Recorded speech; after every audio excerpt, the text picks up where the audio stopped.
flowers arrived at 2:47 p.m. on a Thursday in March, delivered to the reception desk of Salvatore Industries, with all the ceremony of a funeral arrangement. 24 red roses, expensive, the kind that came from that boutique florist on Fifth Avenue, where a single stem cost more than my hourly wage. "Delivery for Elena Russo," the courier announced, his voice carrying across the marble lobby of the 53rd floor. I looked up from my computer screen, fingers frozen over the keyboard mid-sentence in the email I'd been drafting for Mr. Costello. The email that had taken me 20 minutes to write because I'd been trying to find the perfect diplomatic phrasing to tell a construction contractor that they were 3 weeks behind schedule without actually saying they were incompetent. "That's me," I said, standing up from behind my desk with the kind of confusion that came from never, ever receiving flowers at work. Or anywhere, really. The courier handed me the crystal vase, heavy enough that I nearly dropped it. The roses were perfect, each bloom open to that precise stage between bud and full flower that probably required a team of botanists to achieve. Nestled among the stems was a small white card in an envelope that screamed expensive stationery. My hands shook slightly as I opened it.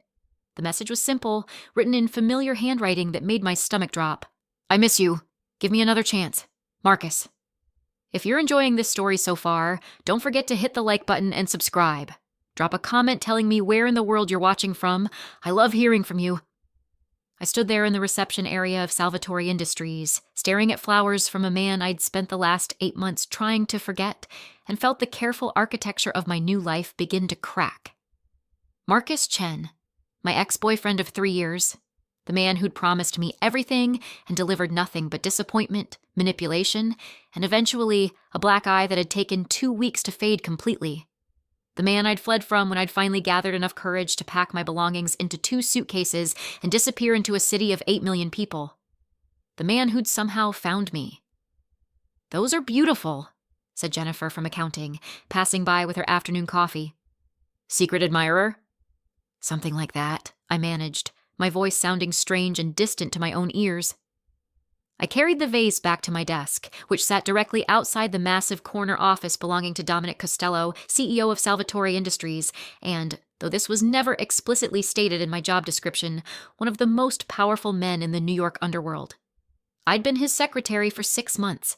6 months of arriving at 7 a.m. and leaving at 7 p.m., of managing his impossible schedule, of learning to read his moods from the set of his shoulders or the sharpness in his voice. 6 months of telling myself that the way my heart raced when he looked at me was just anxiety, that the electricity I felt when his hand accidentally brushed mine while handing me documents was just static from the expensive carpeting. 6 months of being absolutely, completely professional while secretly harboring feelings for a man who was so far above my station that we might as well have existed in different solar systems. Dominic Costello was beautiful in the way that dangerous things often are.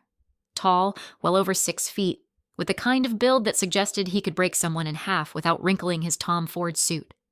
Dark hair that he wore swept back, sharp features that looked like they'd been carved from marble by an artist who understood that perfection could be intimidating. Eyes so dark they appeared black in certain lighting, always watching, always calculating. He was 34 to my 26, a lifetime of experience and power separating us. While I'd been struggling through community college and working 3 jobs to keep my mother in her assisted living facility after her stroke, Dominic had been building an empire that straddled the line between legitimate business and something far more dangerous. I knew what Salvatore Industries really was. You didn't work this closely with Dominic Costello without understanding that the real estate development company was just the visible tip of an iceberg that extended deep into territory most people pretended didn't exist. I'd seen the men who came for late-night meetings, the ones who wore expensive suits but had eyes that had witnessed terrible things.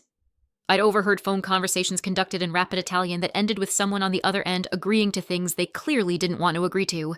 But Dominic had also been unfailingly professional with me. Demanding, yes. Exacting in his standards, absolutely. But never inappropriate, never crossing the lines that separated employer from employee.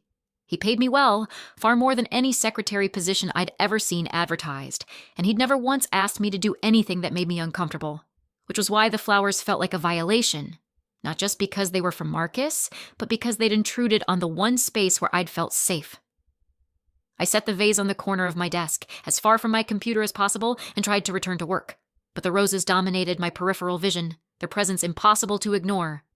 The scent, sweet and cloying, made my stomach turn. At 3:15 p.m., the door to Dominic's office opened. I heard it before I saw him, that particular sound of Italian leather shoes on marble that I'd learned to recognize. My spine straightened automatically, my fingers finding their position on the keyboard even though I'd stopped typing minutes ago. "Elena, I need you to—" His voice cut off abruptly. I looked up to find him standing beside my desk, his attention locked on the flower arrangement with an intensity that made the air feel suddenly thin. His jaw had tightened, a muscle ticking just below his ear. His hands, which had been relaxed at his sides, slowly curled into fists. "Who sent those?" His voice was quiet. Too quiet. I'd learned over 6 months that Dominic was most dangerous when he was quiet. "They're nothing," I said quickly.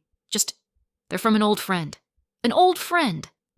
He repeated the words like he was tasting them, finding them bitter. His eyes, those impossibly dark eyes, lifted from the flowers to my face. "You're lying!" It wasn't a question. Dominic had spent a lifetime reading people, learning to detect deception the way some people learn to detect off notes in music. And I'd apparently just played a very wrong note. "Mr. Costello, it's personal. It's not—" "Who sent them?" Each word was precisely enunciated, dropping into the space between us like stones into still water. I swallowed hard. "My ex-boyfriend, Marcus.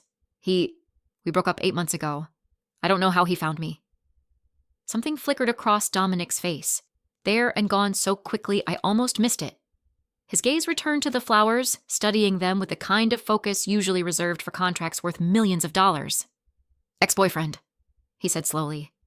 "The one who put his hands on you." My blood turned to ice. I'd never told him that. Never mentioned Marcus beyond a brief comment during my job interview when Dominic had asked if I had any personal situations that might affect my work. I'd said I'd recently ended a relationship and was looking for a fresh start. That was all. How did he know? "I run background checks on everyone who works for me," Dominic said, answering my unspoken question. His eyes were still on the roses, but I had the distinct impression he was seeing something else entirely. "Especially people who work this closely with me. Marcus Chen, 29, works in finance, Columbia graduate, arrested twice for assault, but charges dropped both times. Rich family with connections. The kind of man who thinks his money makes him untouchable." He turned to face me fully, and the expression on his face made my breath catch. I'd seen Dominic angry before, at incompetent contractors, at business partners who'd tried to cheat him, at enemies who'd made the mistake of challenging his authority. But this was different. This was personal in a way that made no sense given our professional relationship. "He hurt you." It wasn't a question. It was a long time ago. I left. I'm fine now. "You're not fine. You're shaking." I looked down at my hands and realized he was right. They were trembling against the keyboard, my fingers unsteady. "Mr. Costello, I appreciate your concern, but this is my personal life. I'll handle it." "He found you." Dominic's voice had gone even quieter, and somehow that made it more terrifying. "You spent 8 months hiding, and he found you. That's not someone who's going to just give up because you ignore his flowers." I'll deal with it. Maybe I'll call him, explain that we're over, that he needs to move on." "No."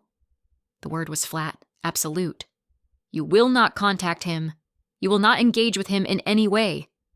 "Excuse me?" I stood up, which was probably a mistake because it put me closer to him, close enough that I could smell his cologne.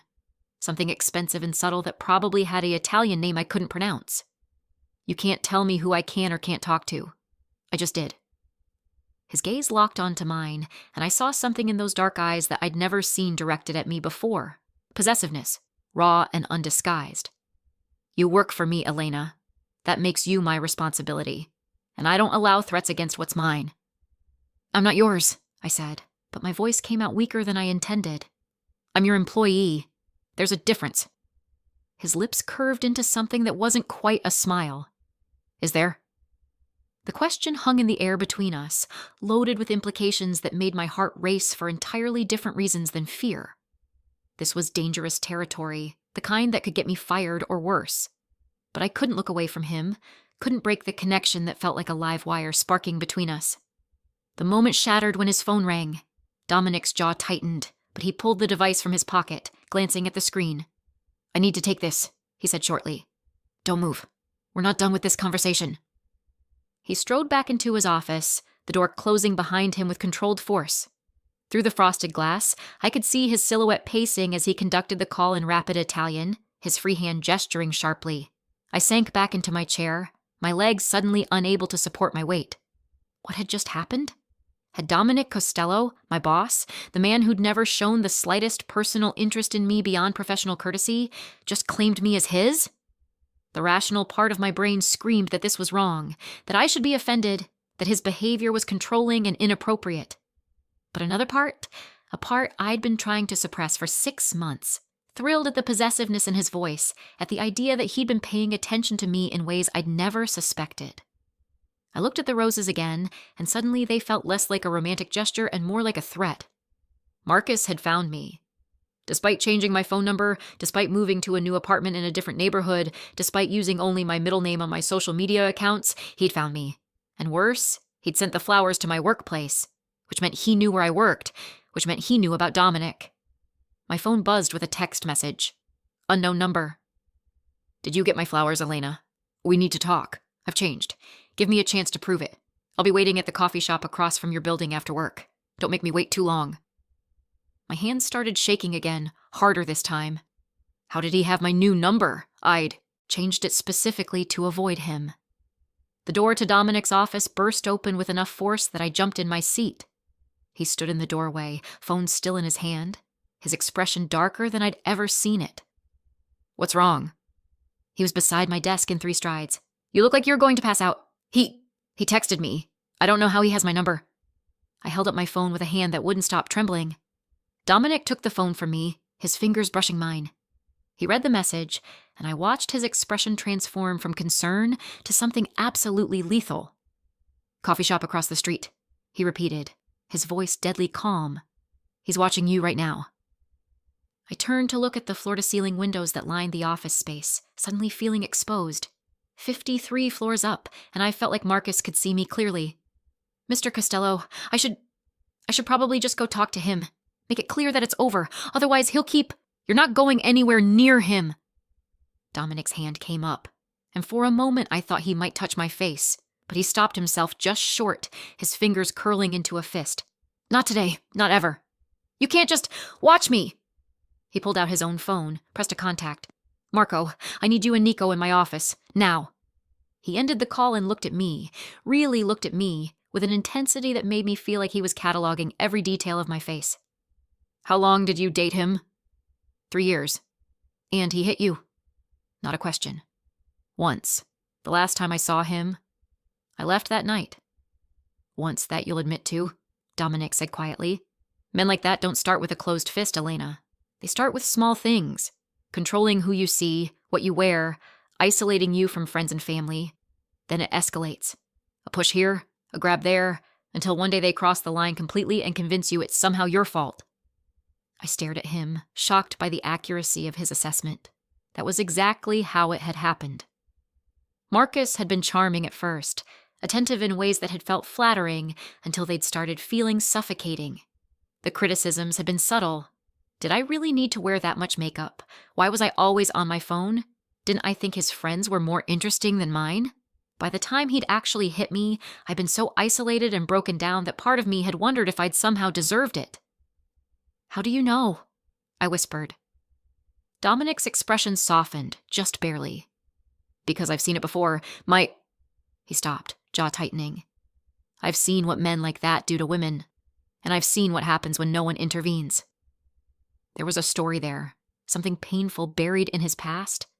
But before I could ask, 2 men entered the office space. I recognized them from previous visits, Marco and Nico, part of Dominic's inner circle. They were built like tanks, dressed in expensive suits that couldn't quite hide the fact that they were trained to hurt people. "Boss," Marco said, his voice respectful but curious. His eyes flicked to me, then to the flowers, then back to Dominic. "There's a man at the coffee shop across the street. Marcus Chen, 29, about 5'11", works in finance, so probably wearing a suit. Asian, expensive haircut." Dominic's voice was clipped, professional. "I need you to deliver a message." "What kind of message?" Nico asked, and there was something eager in his tone that made my blood run cold. The civilized kind, for now. Dominic's eyes were cold. Tell him that Elena Russo is under my protection. Tell him that any further contact with her, flowers, texts, phone calls, showing up at her workplace, will be considered a threat against my interests, and we both know how I handle threats. Mr. Costello, you don't have to, I started. He turned to me, and the look on his face silenced whatever protest I'd been about to make. Yes, I do. You think I'm going to let some entitled finance bro terrorize my secretary? You think I'm going to let him watch you through these windows, send you flowers, show up at your workplace without consequences? He's not worth it. He's nobody. He's somebody who put his hands on you. Dominic's voice dropped dangerously low. That makes him very much somebody to me. Marco and Nico exchanged glances, something passing between them that I couldn't quite read. Then Marco nodded. We'll take care of it, boss. The civilized way. For now, Dominic repeated. If he doesn't take the hint, we'll have a different conversation. The two men left, and suddenly the office felt very small and very private. Just me and Dominic and the roses that had started all of this. You should go home early today, Dominic said, his voice gentler now. I'll have a car take you. One of my drivers, someone I trust, and tomorrow we're going to discuss some changes to your security. My security? Mr. Costello, I think you're overreacting. He's not dangerous. Not really. He's just what? Just someone who hits women when they disappoint him? Just someone who stalks his ex-girlfriend 8 months after she leaves him? Just someone who finds her new workplace and sends flowers to remind her that he can get to her whenever he wants. Dominic's hands clenched into fists again. That's exactly what dangerous is, Elena. I wanted to argue, wanted to tell him that he was being overprotective, that I could handle this myself, that I didn't need a powerful man swooping in to save me. But the truth was, I was terrified. Marcus had found me, and the message had been clear. He wasn't going to let me go. Why do you care? The question slipped out before I could stop it. I'm just your secretary. There are dozens of qualified people who could replace me. Why does it matter if... Because you're not just my secretary. The words came out rough, like they'd been dragged from somewhere deep inside him. You haven't been just my secretary for a long time. My heart stopped, then started again, double time. What? Dominic ran a hand through his hair, destroying the perfect styling. It was the first time I'd ever seen him look anything less than completely composed. Do you think I spend 2 hours every morning going over your coffee order in my head? Do you think I typically notice what my employees wear, or how they style their hair, or whether they're smiling or just going through the motions? I know you take your coffee with 2 sugars and a splash of cream, but you switch to black coffee after 3 p.m. because you're trying to cut down on sugar. I know you wear those little pearl earrings when you're nervous, and the silver hoops when you're feeling confident. I know you bite your lip when you're concentrating, and you unconsciously touch your collarbone when you're stressed. He took a step closer. I know all of this because I can't stop watching you, Elena. I can't stop noticing every little thing about you. I couldn't breathe. The air had turned thick, heavy with implications that changed everything. Mr. Costello. Dominic. His eyes burned into mine. When we're alone like this, call me Dominic. Dominic, I repeated, and the name felt intimate on my tongue. We can't... I know. He stepped back, putting professional distance between us again. But the damage, or maybe the revelation, was already done. You work for me. There are power dynamics at play. It's inappropriate. I've told myself all of this every single day for the past 6 months. Then why? Because seeing those flowers, knowing that bastard found you, thinking about him anywhere near you. His jaw clenched. I stopped being rational. I stopped being professional. All I could think about was making sure you were safe, making sure he understood that you're off limits. Because I work for you. No. The word was quiet, but absolute. Because the thought of anything happening to you makes me want to burn down this entire city until I find whoever's responsible. The confession hung in the air between us, too big and too honest for the fluorescent lights and corporate furniture of a secretary's desk.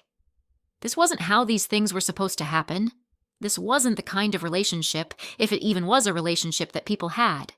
But looking at Dominic, seeing the careful control he maintained over himself, seeing the way his hands trembled slightly before he forced them still, I realized that maybe neither of us had ever been very good at doing things the conventional way. I should go, I said quietly. Before we say something we can't take back. Too late. But he nodded. I'll have Michael bring the car around. He'll take you home and make sure no one follows. Tomorrow, we'll discuss this properly. All of it.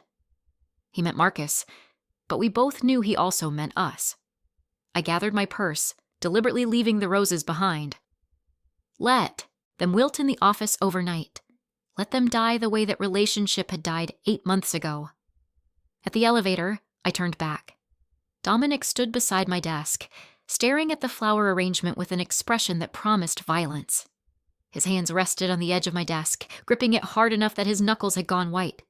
As the elevator doors began to close, I saw him reach for the vase, saw him lift it. And in the last sliver of vision before the doors sealed shut, I saw him hurl the crystal vase across the office with enough force that it shattered against the far wall, roses and water and glass exploding in a violent spray. The sound of destruction followed me down 53 floors, my heart pounding the entire way. The car ride home was silent except for the muted sounds of Manhattan traffic filtering through the bulletproof windows. Michael, Dominic's driver, was a man in his 50s with salt and pepper hair and the kind of awareness that suggested military training.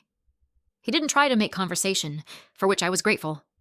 My mind was too full of shattered crystal and Dominic's confession to manage small talk, because the thought of anything happening to you makes me want to burn down this entire city until I find whoever's responsible. I touched my collarbone without thinking, then realized I was doing exactly what Dominic had said I did when I was stressed. The observation should have felt invasive. He'd been watching me that closely for 6 months without me knowing. But instead, it felt like being seen for the first time in my life. Really seen. Not as a convenience or a possession like Marcus had seen me, but as someone whose small habits and preferences mattered enough to memorize. My apartment was in Murray Hill, a 5th-floor walk-up in a building that had probably been nice in the 1950s, but now just clung to not actively falling apart as its main selling point. It was all I could afford on my secretary's salary, even with Dominic's generous pay. Most of my money went to my mother's care facility, where she'd lived for the past 3 years since her stroke had left her partially paralyzed and unable to live independently. Michael insisted on walking me up all 5 flights, checking my apartment before he'd let me enter. He found nothing, of course, just my tiny studio with its view of a brick wall and my carefully curated second-hand furniture. But he left me with a card that had only a phone number on it. Mr. Costello wants you to call this number if anything happens. Anything at all, Miss Russo, day or night. After he left, I stood in my empty apartment and realized how alone I suddenly felt. For 8 months, I'd been proud of my solitude, proud that I'd escaped Marcus and built this small, safe life for myself. But now the silence felt oppressive, and I couldn't stop thinking about Marcus sitting in that coffee shop, watching the building, waiting for me. My phone buzzed. Another text from the IWA, unknown number. Your boss sent some thugs to threaten me, Elena. Really? You're hiding behind criminals now? I just want to talk. I love you. Why are you making this so difficult? The casual way he shifted from threat to declaration of love made my stomach turn. That had always been Marcus's pattern. Aggression wrapped in affection, control disguised as devotion. He loved me, so he had to know where I was at all times. He loved me, so he needed to approve my friends. He loved me, so when I disappointed him, his anger was justified because I'd hurt someone who cared so much. I blocked the number. He'd just get another one. He had before, but the small act of defiance made me feel slightly less powerless. Sleep didn't come easily that night. I kept thinking about Dominic's hands gripping my desk, about the controlled fury in his voice, about the way he'd looked at me like I was something precious that needed protecting. I thought about the flowers shattering against the wall, about the message Marco and Nico had delivered to Marcus, about the line we'd crossed that couldn't be uncrossed. Somewhere around 2 a.m., I finally drifted off, only to dream about crystal vases exploding into roses that bled red across white marble floors. I arrived at the office at 7 a.m. as usual, but everything felt different. The lobby security guard, Thomas, who normally just nodded at me, stopped me at the desk. Miss Russo, I have new instructions regarding your security clearance. I need to see your ID, please. I handed it over, confused. Is something wrong? Just new protocols, ma'am. Mr. Costello's orders. He scanned something on his computer, then nodded. You're cleared. Have a good day. The elevator ride to the 53rd floor felt longer than usual. When the doors opened, I found the office space transformed. Or rather, my area was transformed. Where my desk had been positioned in the open reception area, someone had installed frosted glass partitions overnight, creating a semi-private alcove. The partitions didn't reach the ceiling, probably building code, but they blocked the view from the floor-to-ceiling windows. Marcus couldn't watch me anymore. My desk had been cleaned meticulously. No trace of the flowers remained, no water stains, nothing. But sitting in the center of my keyboard was a new phone, sleek, expensive, the latest model. A note in Dominic's sharp handwriting. Your new work phone. The number is secure. Only people I've approved can reach you on it. Your personal phone stays in your purse during work hours. D. I picked up the phone, turning it over in my hands. This was control. I recognized that. Dominic was inserting himself into my life, managing my communication, deciding who could contact me. The reasonable, independent part of me should have been outraged. But the part of me that had spent 8 months looking over my shoulder, jumping at shadows, wondering when Marcus would find me, that part felt an overwhelming rush of relief. You came in early. I turned to find Dominic standing in the doorway to his office. He looked like he'd slept about as well as I had. There were shadows under his eyes, and his hair wasn't quite as perfectly styled as usual. He wore a charcoal suit today, 3-piece, with a deep blue tie that made his dark eyes look almost black. I always come in early, Mr. Costello. Dominic, he corrected quietly. We agreed, when we're alone. We're not alone. The office is full of... I gestured vaguely at the empty space around us. It's 7 a.m. No one else arrives before 8:30. We're alone, Elena. He moved closer, stopping just outside the new glass partitions. Do you like the changes? You didn't have to do this. Yes, I did. Your safety isn't optional. His eyes searched my face. Did you sleep? Did you? A ghost of a smile touched his lips. Touché. He reached into his jacket, pulling out a folder. I need you to read this. I took the folder, flipping it open. Inside was a comprehensive security assessment of me. My apartment building, my typical routes to work, the gym I went to twice a week, the coffee shop where I got breakfast, the care facility where my mother lived. Everything documented with photographs, maps, and detailed notes about vulnerabilities. My hands started shaking. You had someone follow me? I had someone protect you. There's a difference. Dominic's voice was firm. After the flowers yesterday, I needed to know everywhere Marcus might try to approach you. What I found... His jaw tightened. Your apartment building has no security. The lock on your front door could be picked by a teenager. You take the same route to work every day, at the same time. You're a creature of habit, Elena, and habits make you predictable. Predictable makes you vulnerable. So you had someone watching me all night. It should have felt like a violation. It did feel like a violation. But it also felt like someone finally giving a damn whether I lived or died. I had 2 people watching you all night. Marco and Nico, alternating shifts. And they'll continue watching until we resolve the situation with Marcus Chen. You can't just assign bodyguards to me without my permission. I just did. He moved into the alcove, close enough that I could smell his cologne again. Read the rest of the folder. I turned the page. The next section was about Marcus, his work address, his apartment in the Upper East Side, his gym membership, his favorite restaurants. But there was more. Financial records showing significant debt despite his finance job. Credit cards maxed out. Gambling losses at an underground poker room in Chinatown. A pattern of escalating financial desperation. He's broke, Dominic said quietly. Or close to it, which means he's desperate. And desperate men are dangerous men, Elena. Especially desperate men who think they have a right to something they've lost. You think he wants money? That this is about... I think he wants control. The money problems just make it worse. Men like Marcus, they build their identity around success and dominance. When they start losing control of their finances, they compensate by trying to control other things. Other people. His hand lifted, and this time he did touch me, his fingers gentle against my jaw. Especially people they've convinced themselves belong to them. I should have stepped back. Should have maintained professional boundaries. Instead, I leaned into his touch, just slightly, and watched his eyes darken. Dominic, this is... We work together. What you're doing, it's... I know what it is. I know all the reasons this is wrong. His thumb brushed my cheekbone. But I'm not a good man, Elena. I've never pretended to be. And good men don't want what I want the way I want it. They don't think the things I think, don't feel this kind of... He stopped himself, jaw clenching. I'm trying to be civilized about this. I'm trying to give you choices, respect boundaries.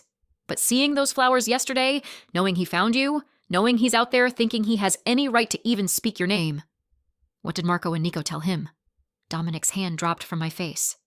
They delivered my message, that you're under my protection, that any contact will be considered a threat. And what did he say? Something dangerous flashed in Dominic's eyes. He laughed, said I could have his sloppy seconds, said you'd come crawling back to him within a week because you always did. Red-hot anger flooded through me. I never crawled back to him. I left, and I stayed gone. I know that. Marco and Nico know that. And now Marcus Chen knows that I know that, because Marco broke his nose to emphasize the point. I stared at him. What? Broke his nose.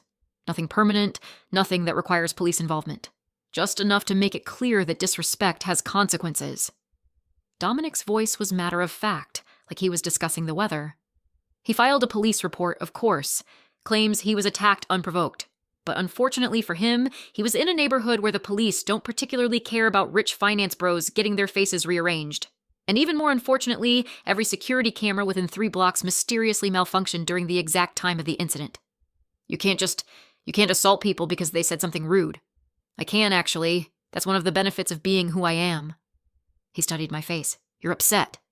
Of course I'm upset. You had someone break his nose. You'd prefer I let him disrespect you? Let him spread lies about your relationship?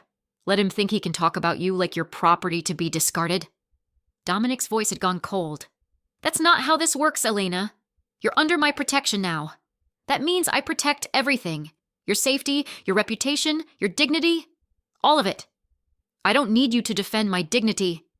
Maybe. Not. But I'm going to anyway. He reached past me, picking up the new phone from my desk. This is programmed with the numbers you need. Mine, obviously. Marco and Nico. Michael, my driver.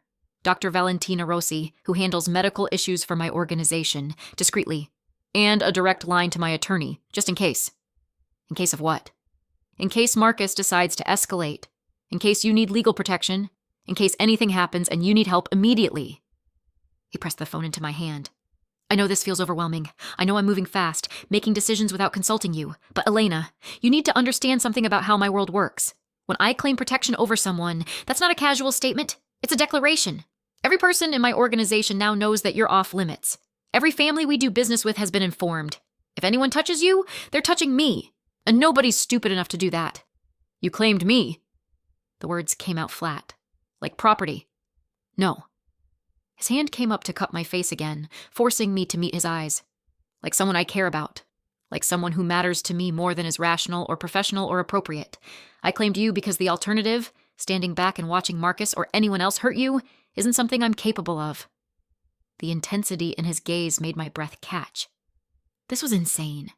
We'd worked together for 6 months and barely had a personal conversation beyond polite pleasantries. And now suddenly he was assigning me bodyguards, installing security measures, breaking my ex-boyfriend's nose and touching me like I was something precious. I don't understand this, I whispered. 6 months. You barely looked at me for 6 months. I looked at you every single day. I just made sure you didn't notice.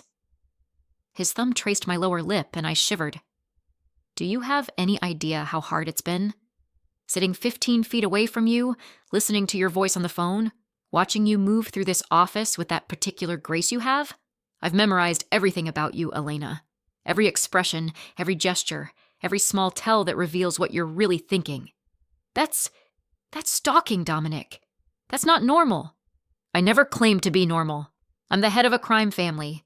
Normal left my vocabulary around the same time my father taught me how to make someone talk without leaving visible bruises. He said it calmly, without pride or shame. But I'm loyal to the people who matter to me. I protect what's mine. And whether you're ready to admit it or not, you've been mine since the day you walked into this office for your interview wearing that blue dress and those pearl earrings, looking terrified and determined and so beautiful I forgot how to speak Italian for a solid minute.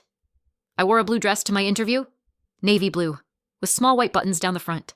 You kept tugging at the hem because you thought it was too short. It wasn't. And you'd practiced your answers so many times that you recited them perfectly, but your hands were shaking the entire time. His other hand found my waist, holding me steady. I hired you on the spot. Not because your resume was impressive, though it was, but because I looked at you and knew that you were going to complicate my life in ways I couldn't predict, and I wanted that complication. You hired me because you were attracted to me? I hired you because you were qualified, and because my assistant director, who handles all personnel decisions, recommended you highly. The attraction was a complication I decided I could manage professionally. His fingers tightened on my waist. I was wrong. I can't manage this professionally. Not anymore. Not after yesterday. A phone rang, the new one in my hand. I looked at the screen. It says, Marco. Answer it. You're safe here. I pressed the button, raising the phone to my ear. Hello? Miss Russo. Marco's voice was professional, respectful. I'm calling to inform you that Marcus Chen attempted to enter your apartment building last night at 2:47 a.m. Building security, such as it is, did not prevent him. Nico and I intercepted him in the hallway outside your apartment. We escorted him out and made it clear that any future attempts to approach your residence will result in significantly more serious consequences than a broken nose. My blood turned to ice. He tried to get into my apartment? Yes, ma'am. He had a lockpick kit, suggesting premeditation. We've provided the building's landlord with a detailed list of security improvements that need to be implemented immediately. Mr. Costello is covering the costs. I looked at Dominic, whose expression had gone absolutely murderous. Thank you, Marco. Thank you. It's our job, Miss Russo. You're protected now. That means something in our world. The call ended. I stared at the phone, trying to process what I'd just heard. Marcus had been outside my apartment at 2:47 a.m. While I'd been sleeping, dreaming about roses and broken glass. He'd been in my hallway with a lockpick kit, trying to get inside. He was going to... I couldn't finish the sentence. The implications were too horrifying. He was going to break in. Whether to talk to you, intimidate you, hurt you, or worse, we'll never know because Marco stopped him. Dominic's voice was steady, but I could hear the rage underneath. This is what I was afraid of, Elena. This is why I moved so quickly. Men like Marcus don't accept rejection. They escalate. I can't go home. He knows where I live. He'll come back. You're not going home. You're moving. I can't afford to just move. I have a lease. I don't have money for a security deposit on a new place. You're moving into one of my properties. I have a building in the West Village. Secure, good location, apartments that are actually designed to keep people safe. You'll have your own place, your own space. I'm not asking you to move in with me. Though something in his eyes suggested he wanted to. Just somewhere I can ensure your safety. Dominic, that's too much. I can't accept. You don't have a choice. He said it gently, but firmly. This isn't about pride or independence or maintaining boundaries. This is about keeping you alive. Marcus Chen has now committed breaking and entering, attempted assault, and stalking. He's escalating faster than I anticipated, which means we need to move you faster. What about my mother? Her care facility? If he knows where I live, he might know where she is. Something softened in Dominic's expression. I'm already handling it. I have people watching the facility. Your mother is safe, Elena. I promise you that. Tears burned behind my eyes. I'd spent 3 years taking care of my mother alone, scraping together money for her care, visiting every Sunday, managing her medical needs without help. And now this man, this dangerous, complicated man, was protecting her too? Why are you doing all of this? My voice cracked. We barely know each other. Because I know enough. His hand moved to the back of my neck, his thumb stroking the sensitive skin there. I know you work 2 jobs, this one and freelance bookkeeping at night, to pay for your mother's care. I know you visit her every Sunday afternoon and read to her from the same book of Italian poetry your father used to read to you before he died. I know you're brilliant with numbers, but terrible with technology, that you prefer tea to coffee but drink coffee because you think it makes you look more professional, that you have a degree in accounting but you're working as a secretary because it pays better than entry-level accounting positions. How do you know about the poetry? I whispered. Because I pay attention. Because I've been falling in love with you for 6 months and I'm tired of pretending I'm not. The confession hit me like a physical blow. Love. He'd said love. You can't love me. You don't know me. I know that you bite your lip when you're nervous. I know that you touch your collarbone when you're stressed. I know that you're kind to the cleaning staff, even though most executives treat them like they're invisible. I know that you've rebuilt your entire life after escaping an abusive relationship, that you're stronger than you think, and that the idea of Marcus anywhere near you makes me want to commit acts of violence that would horrify you. His forehead pressed against mine. And I know that I'm supposed to be professional. I'm supposed to maintain boundaries, but I stopped caring about supposed to the moment I saw those flowers and realized someone was trying to claim what's mine. I'm not yours, Dominic. Aren't you? His lips were so close to mine, close enough that I could feel his breath. Then tell me to stop. Tell me you don't feel this thing between us. Tell me you don't think about me the way I think about you. I couldn't tell him that, because it would be a lie. The truth was, I had been thinking about Dominic Costello since my first day of work. I'd told myself it was just appreciation for a generous employer, then admiration for his business acumen, then a harmless workplace crush that would fade with time.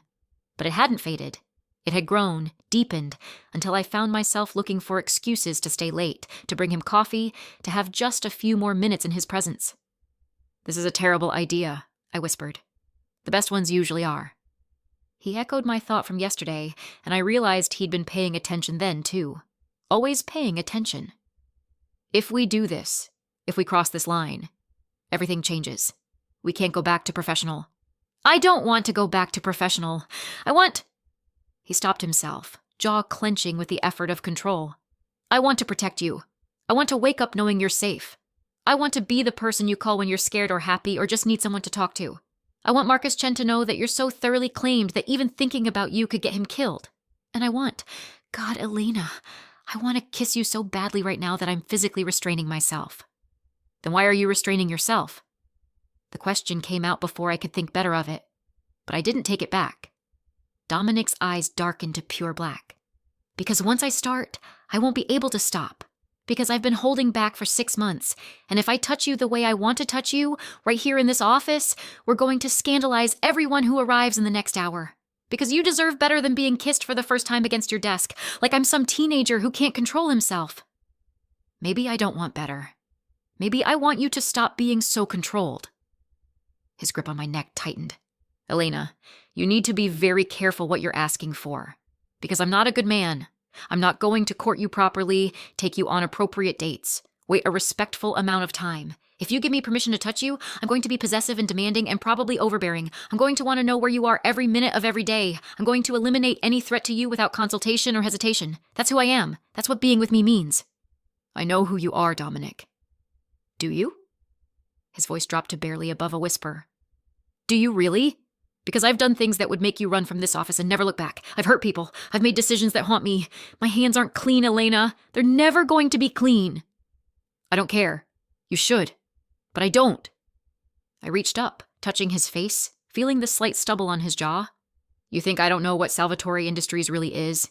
You think I haven't noticed the late-night meetings, the men who come here with blood on their knuckles, the way everyone speaks to you with fear and respect? I know exactly who you are, Dominic, and I'm still here." Something in his expression cracked, and for just a moment, I saw the vulnerability underneath all that controlled power. "Why?" "Because you've been nothing but kind to me. Because you pay me more than I deserve, and never once made me feel like I owed you anything for it. Because when my mother got pneumonia last month and I thought I was going to lose her, you somehow arranged for the best pulmonologist in New York to treat her, and you never mentioned it, never asked for thanks, just quietly saved her life like it was nothing." Tears were running down my face now. "Because you see me, Dominic. Really see me. Not as something to possess or control or use, but as someone who matters. Someone worth protecting." His thumb caught my tears, wiping them away with a gentleness that contradicted everything about his reputation. "You do matter. More than anything. Then kiss me." The words hung between us, an invitation and a challenge and a point of no return. For a heartbeat, Dominic didn't move. Then his control snapped. He kissed me like a man starving, like he'd been holding back for 6 months and couldn't hold back another second. His hand fisted in my hair, angling my head exactly where he wanted it, and his mouth claimed mine with a desperation that stole my breath. I kissed him back just as fiercely, my hands gripping his suit jacket, pulling him closer, wanting to eliminate every inch of space between us. He tasted like espresso and mint, and something indefinably him, something I knew I'd become addicted to. His other hand pressed against the small of my back, holding me against him, and I could feel the tension vibrating through his entire body, the effort it was taking him not to lose complete control. When we finally broke apart, we were both breathing hard. His forehead rested against mine, his hands still tangled in my hair. "Mine," he breathed. "You're mine now, Elena. Say it." "Yours," I whispered back, and felt the truth of it settle into my bones. This was insane. This was dangerous. This was everything I should have been smart enough to avoid. But looking into Dominic Costello's eyes, seeing the raw possession and protective fury in something that looked remarkably like love, I couldn't bring myself to care about should. "We should talk about this," I said, even though talking was the last thing I wanted to do. "About what this means, about boundaries and later." His lips found my neck, and I shivered. "Right now, I need to finish what we started. I need to make sure you understand that this isn't casual for me. This isn't a workplace romance that ends when things get complicated. This is..." The elevator chimed. Voices filtered through the glass partitions, the early arrivals from accounting. Dominic cursed in Italian, something that sounded both creative and violent. He stepped back, putting professional distance between us, but his eyes stayed locked on mine with an intensity that promised this conversation was far from over. "Tonight," he said, his voice rough, "I'm taking you to see the new apartment. We'll move your things this weekend, and we're going to discuss what happens next." "What does happen next?" His smile was dangerous. "Whatever I want. And what I want, Elena, is everything." Before I could respond, he turned and walked back into his office, closing the door with controlled precision. I sank into my desk chair, my legs suddenly unable to support me, and touched my lips where I could still feel the pressure of his kiss. Everything had just changed. And somewhere in the back of my mind, I knew that Marcus Chen was about to learn exactly what it meant to threaten something Dominic Costello had claimed as his. The apartment Dominic showed me that evening was nothing like what I'd expected. I'd braced myself for something ostentatious, some penthouse designed to intimidate with its luxury. Instead, it was a third-floor unit in a beautifully restored brownstone in the West Village, with exposed brick walls, hardwood floors that creaked slightly when you walked on them, and windows that overlooked a tree-lined street that felt almost suburban. "It's perfect," I breathed, running my hand along the brick. The living room was spacious without being cavernous. The kitchen had been updated but maintained its vintage charm, and the bedroom. I tried not to think too hard about the bedroom with its large windows and the four-poster bed that dominated the space. "The building has excellent security," Dominic said, standing behind me close enough that I could feel the heat of his body. "Controlled access, cameras in all common areas, and Marco will be in the unit across the hall. You'll have privacy, but you'll never be alone if something happens." I turned to face him. "Marco is moving in across the hall?" He volunteered, said he'd rather be bored watching your door than worry about whether you're safe. Dominic's hand found my waist, settling there with a possessiveness that should have bothered me but didn't. "My entire organization is invested in your safety now, Elena. That's what protection means in my world. And what do you get out of this arrangement?" His eyes darkened. "Peace of mind. The ability to sleep at night knowing you're somewhere Marcus can't reach you.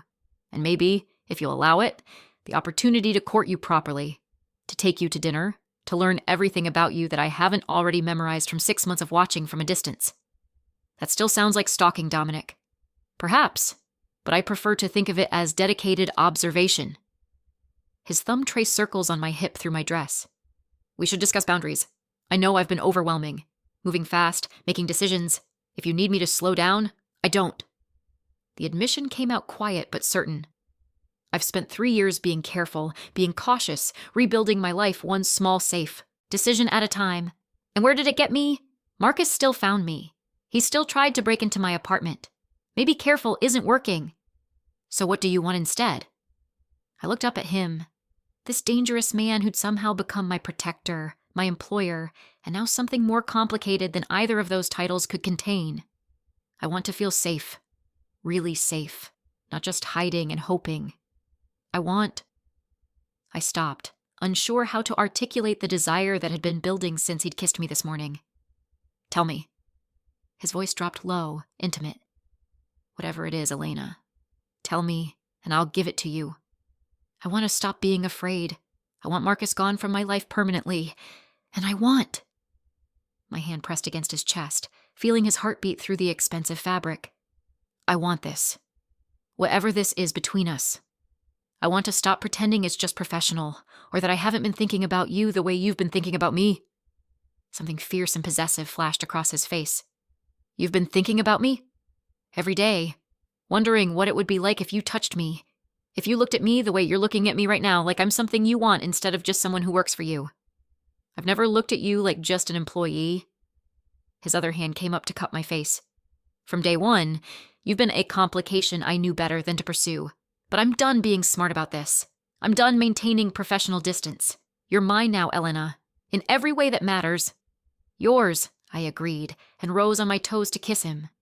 This kiss was different from the one this morning. Slower, deeper, more deliberate.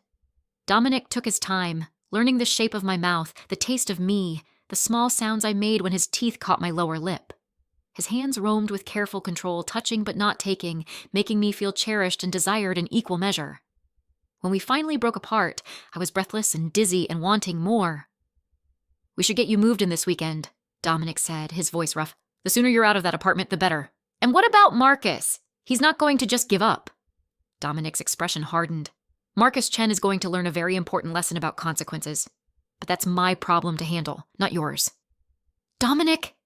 "Trust me, Elena. Please. Let me handle this the way I know how." There was something in his tone that made me nervous, but I nodded.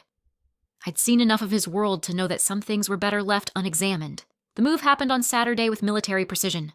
Marco and Nico arrived at my old apartment at 8 a.m. with a team of movers who packed my entire life into boxes in under 2 hours. Dominic supervised everything, somehow managing to look elegant and commanding, even while directing furniture placement. My mother's care facility administrator called while we were unpacking. I'd been dreading this conversation, explaining why I was suddenly changing all my contact information, why there were now security protocols around my mother's visitors. But Dominic had already handled it. "Miss Russo, I wanted to confirm the arrangements Mr. Costello made," the administrator said, her voice professional but warm. "Your mother will be moved to our premium care wing, at no additional cost to you, per Mr. Costello's generous donation to our facility. She'll have a private room with garden access, and we've implemented the security measures he specified. No one can visit her without being on an approved list that you control." I looked at Dominic across the room, and he met my gaze with an expression that dared me to argue. He'd upgraded my mother's care, ensured her safety, and done it all without asking for permission or acknowledgement. "Thank you," I managed. "Please tell Mr. Costello I appreciate his generosity. He's already been to visit her, actually. Yesterday afternoon. Spent over an hour talking with her, even though she can't respond much. He read to her from that poetry book you bring. Your mother seemed very peaceful." My eyes burned with tears. Dominic had visited my mother, had sat with her, read to her, given her the kind of attention I could barely afford to give with my work schedule. After I hung up, I crossed the room to where he stood arranging books on a shelf like he'd done this 100 times before. "You visited my mother. I wanted to meet her, to understand where you came from." He didn't look at me, kept organizing the books. "She has your eyes. Even with the stroke affecting her facial muscles, I could see the resemblance. You read to her. She seemed to enjoy it. The nursing staff said she was more alert than usual." Finally, he turned to face me. "I know you think I'm moving too fast, inserting myself into every aspect of your life. But Elena, when I commit to something, to someone, I commit completely. Your mother matters to you, which means she matters to me.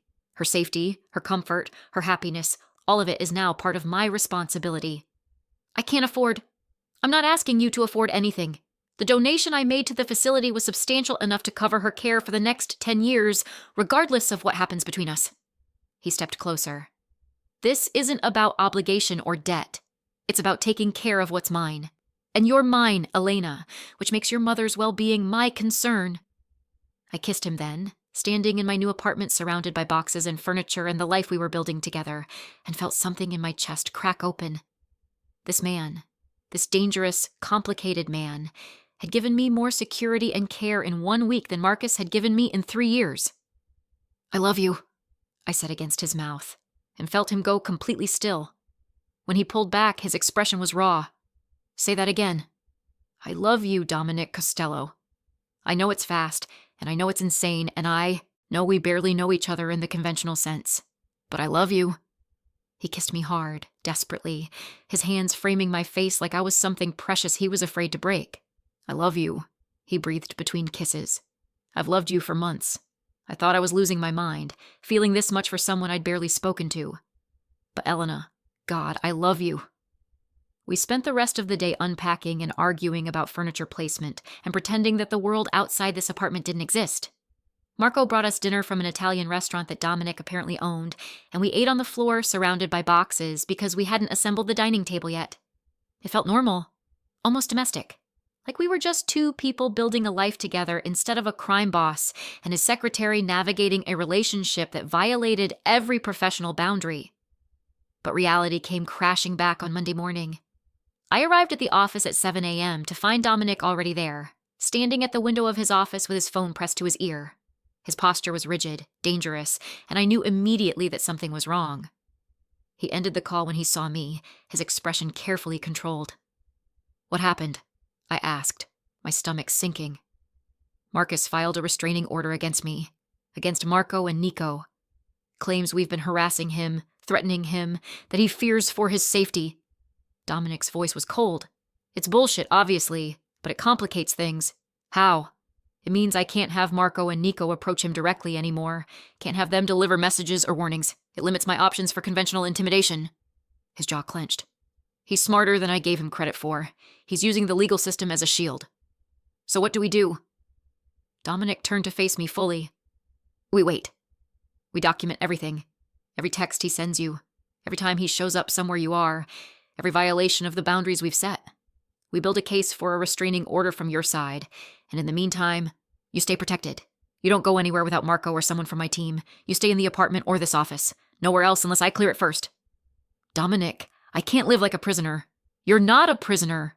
You're someone whose safety I take seriously." He crossed to me, pulling me into his arms. "I know this isn't what you wanted. I know you're independent, that you've built this life for yourself, and you don't want anyone controlling it. But please, Elena, please just trust me on this. Just until we resolve the Marcus situation." I wanted to argue, wanted to insist that I could take care of myself, that I didn't need this level of protection. But the memory of Marcus outside my old apartment with a lockpick kit, the memory of 3 years of manipulation and control that had culminated in violence, stopped me. "Okay," I said quietly. "But Dominic, promise me something. Anything. Promise me you won't do anything that puts you at risk. No direct confrontation, no situations where he could claim you attacked him. I need you safe too." Something softened in his expression. "You're worried about me." "Of course I'm worried about you. You're—" I stopped, struggling to find the words. "You're everything. And the idea of losing you because of Marcus, because of my past, I can't—" He silenced me with a kiss, gentle and reassuring. "I'm not going anywhere. I've survived far worse than Marcus Chen, but I promise, no direct confrontation. I'll handle this through proper channels." If you're hooked on this story, make sure to subscribe and turn on notifications so you never miss an upload.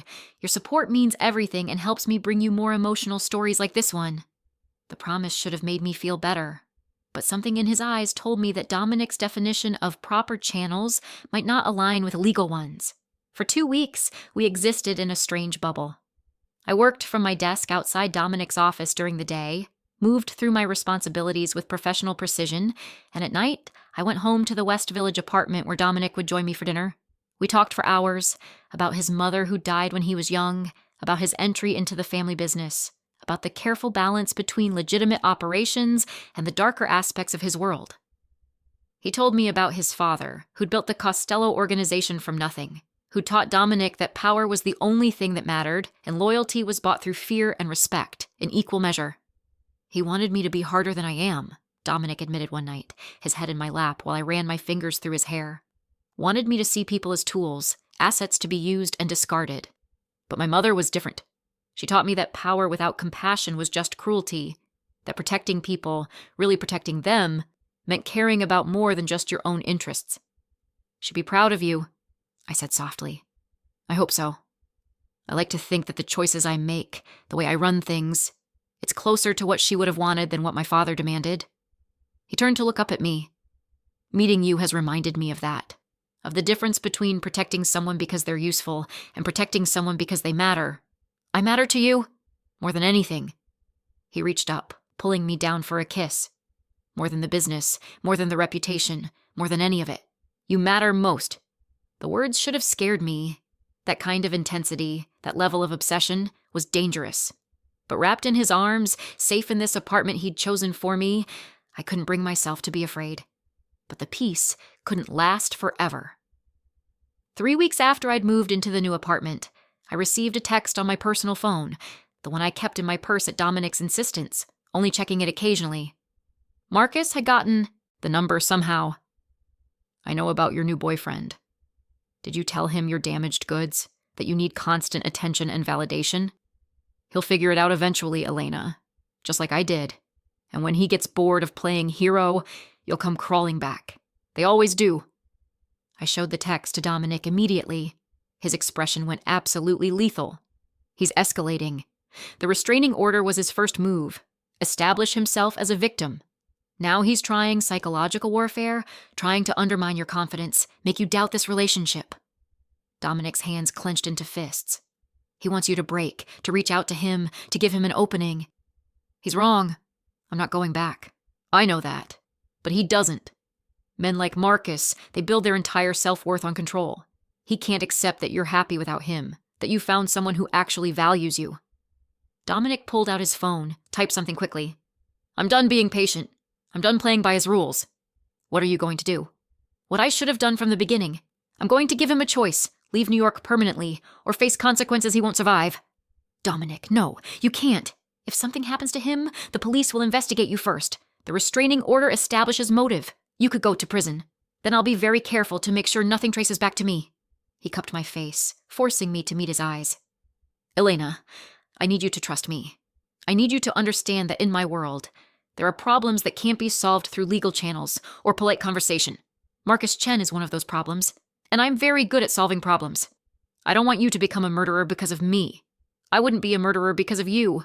I'd be a protector eliminating a threat. He kissed my forehead gently.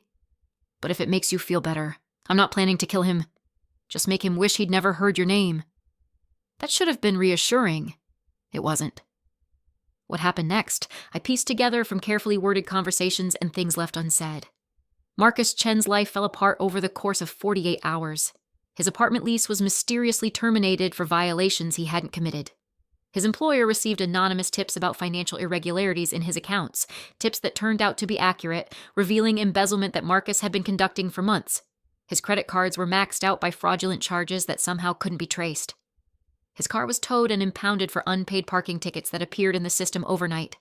Every system, every structure he'd relied on, collapsed simultaneously.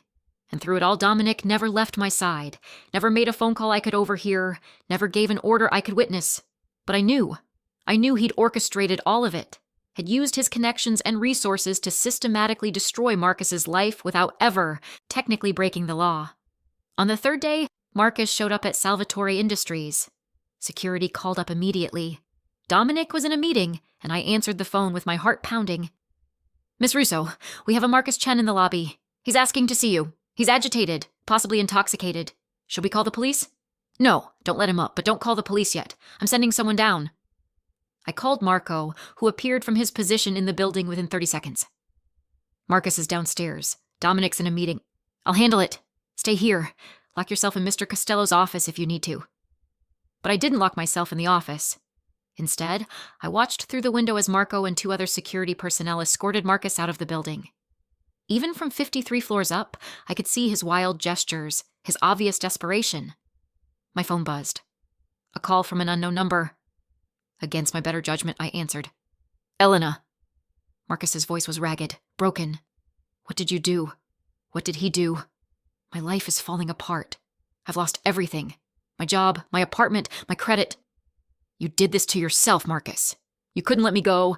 You kept pushing, kept threatening, kept trying to force your way back into my life. I loved you. No, you didn't. You loved controlling me. There's a difference. I was surprised by how steady my voice was. You need to leave New York, Marcus. Start over somewhere else. Somewhere far from here. Because if you don't, things are going to get much worse for you. Is that a threat? Are you threatening me now? No, I'm giving you advice. The man protecting me, he's done being civilized. This was your warning. The next time won't be so gentle. I hung up before he could respond. Dominic appeared in his office doorway, his meeting apparently concluded. He took one look at my face and knew. He called you. I told him to leave, to start over somewhere else. I turned to face him. Did you do all of it? The apartment, the job, the credit cards? I made some calls. Suggested to people who owe me favors that Marcus Chen was no longer someone worth protecting or employing. He moved closer. I didn't hurt him physically. Didn't have anyone touch him. Just remove the structures he relied on. That's still justice. That's justice, Elena. He terrorized you for months, tried to break into your home, sent threatening messages, and the legal system would have given him a slap on the wrist at best. So I handled it my way. I should have been horrified. Should have recognized this as the action of a man who operated outside the law, who used power without accountability. But all I felt was relief. "Thank you," I whispered. Dominic pulled me into his arms, holding me tight. "You never have to thank me for protecting you. That's not something you owe gratitude for. It's something you deserve as a basic right." Marcus left New York 3 days later. Marco confirmed his departure, a one-way flight to Seattle, paid for in cash, with no return ticket purchased. Whether he'd taken Dominic's implicit advice or simply couldn't survive in a city where every system had turned against him, I didn't know and didn't care. He was gone. Finally, completely gone. That night, Dominic took me to dinner at a small Italian restaurant in Brooklyn, the kind of place that didn't take reservations, but somehow always had a table for him. We ate pasta that melted on the tongue and drank wine that probably cost more than my monthly rent, and we talked about the future. "Move in with me," Dominic said, reaching across the table to take my hand. "Officially. Not just the apartment I chose for you, but my home. Share my space, my life, all of it. We've only been together a few weeks. We've been together for 6 months. We just spent most of that time pretending we weren't." His thumb traced circles on my palm. "I know this is fast. I know by conventional standards, we should date for a year, get engaged, wait another year for a wedding. But Elena, I'm not a conventional man, and I know what I want." "What do you want?" "Everything. I want to wake up next to you every morning. I want to know you're safe because you're in my bed, my home, my protection. I want to marry you, build a family with you, give you the life you deserve." His eyes burned into mine. "I want forever, Elena. Starting now." My heart raced. This was insane. We'd barely begun this relationship, barely navigated the crisis with Marcus. Moving in together, talking about marriage, it was too much, too fast. But looking at Dominic, seeing the absolute certainty in his expression, I realized that nothing about us had ever been conventional. We'd started in the wrong order, protection before love, possession before partnership. But somehow, impossibly, it worked. "Yes," I said. "Yes to all of it." His smile transformed his entire face, making him look younger, almost boyish. "You're sure?" "I'm terrified, but I'm sure." I squeezed his hand. "I love you, Dominic, and I trust you. That's enough. It's everything." He raised my hand to his lips, kissing my knuckles gently. "I promise you won't regret this. I promise to protect you, cherish you, build a life with you that makes you happy. And I promise to be patient with your overprotectiveness, to call you out when you're being too controlling, and to love you even when you're being impossible." He laughed, a genuine sound of joy that I'd never heard from him before. "That's all I need." 6 months later, we stood in the same Italian restaurant in Brooklyn, surrounded by close friends and family, Marco and Nico, who'd become my unlikely protectors and friends, my mother, in her wheelchair, smiling her lopsided smile, and a small group of people from Dominic's organization who'd welcomed me into their world with surprising warmth. I wore a simple white dress, nothing elaborate, with the pearl earrings Dominic had noticed at my interview. He wore a perfectly tailored charcoal suit, the same shade he'd been wearing the day the flowers arrived, and everything changed. We exchanged vows that we'd written ourselves, promises to protect, to challenge, to love without reservation. When the officiant pronounced us husband and wife, Dominic kissed me like he'd been waiting his entire life for this moment. "Mine," he whispered against my lips. "Yours," I agreed. "Always." We danced in that small restaurant, ate food prepared by chefs who knew Dominic by name, and celebrated a love that had started with jealousy and flowers and an explosion of crystal against marble walls. It wasn't the fairy tale I'd imagined as a little girl. It was better, messier, more complicated, more real. It was protection that became partnership, possession that transformed into devotion, and a love built on truth rather than pretty lies. As we left the restaurant that night, Dominic's hand secure in mine, I thought about the woman I'd been 8 months ago, invisible, scared, hiding from a past that kept finding her. That woman was gone, replaced by someone who'd learned that sometimes safety came from the most unexpected places, that love didn't always arrive in conventional packages, and that the most dangerous men could also be the most devoted protectors. "Ready to go home, Mrs. Costello?" Dominic asked, his eyes warm with love and promise. "Always," I said, "as long as home is wherever you are." And as we drove through Manhattan's glittering streets toward the penthouse that was now ours, I knew with absolute certainty that I was exactly where I belonged, claimed, protected, and loved by a man who destroyed his office in jealous rage and rebuilt my entire world in the aftermath. Thank you so much for watching until the end. If you loved this story, check out the other videos on your screen now. I think you'll really enjoy them. And don't forget to subscribe if you haven't already. See you in the next story.